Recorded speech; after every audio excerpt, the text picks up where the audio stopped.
Your Honor, once more, I make a motion for the dismissal of all charges against my client. Now, whether the death of Vincent Morrison is called accidental or self-defense, it is clear that the defendant, David Grant, was the victim of a racial crime. Indeed, he could have quite possibly been the intended murder victim that night. And he reacted with as much restraint as was consonant for his own safety and the safety of those he loved. Your Honor, who in this court would not have done the same as Mr. Grant or worse? And who in this courtroom, when after the fight was over, would have had the humanity to kneel over his attacker and recite the Lord's Prayer as the defendant did? Your Honor, I cannot believe that the good people of this state wish to continue the prosecution of David Grant by taking this very sad case to trial. Thank you. It is not possible for me to rap my gavel and make this a fair world, though I think we're all feeling our way toward making it a fairer one. But the old ways of knowing one another are gone, and so we must reach for new and, I believe, inferior standards. We ask ourselves if the stranger before us looks the way we do, or does he look too much like some dangerous criminal we saw on TV?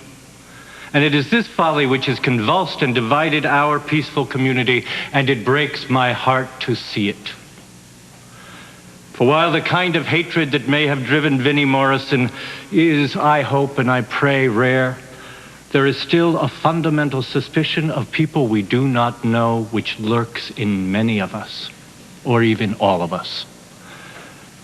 I have no answer, save to remind ourselves continually that the stranger before us is more like our daughter or our brother than a tree or a dog or a person we've seen on TV.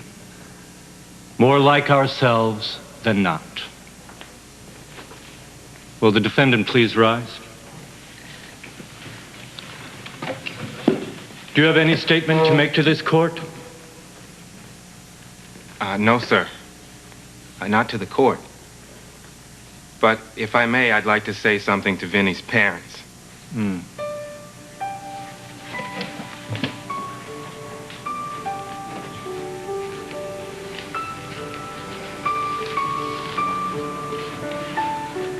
I'm sorry for what happened to your son that night. If I could change what happened, I would. But I can't. And whatever happens next, whether this court or any other court excuses me for what happened to your son, I want you to know that I do not excuse myself. Would anyone from the victim's family like to respond? Sit down, Joe. You don't speak for this family as far as I'm concerned.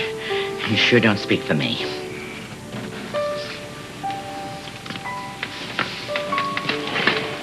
My name is Arlene Morrison. I was Vinny's aunt.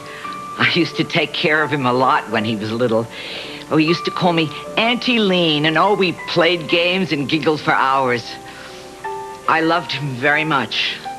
In my own way, maybe as much as his mom, my sister-in-law, and his dad, my brother. And like them, I'll regret what happened every day of my life. But to my shame and grief, I also don't disbelieve the things that was said about Vinny in this courtroom. Do you, Rocky? Barbara? I don't believe you're the bad person that TV news made you out to be at first. On behalf of my family, I would like to accept your apology. I know that won't bring Vinny back, but maybe it'll put an end to all this ugliness. David, it's my opinion that you have suffered enough at the hands of the legal system. Therefore, I am dismissing all charges against you. There will be no trial. This court is adjourned.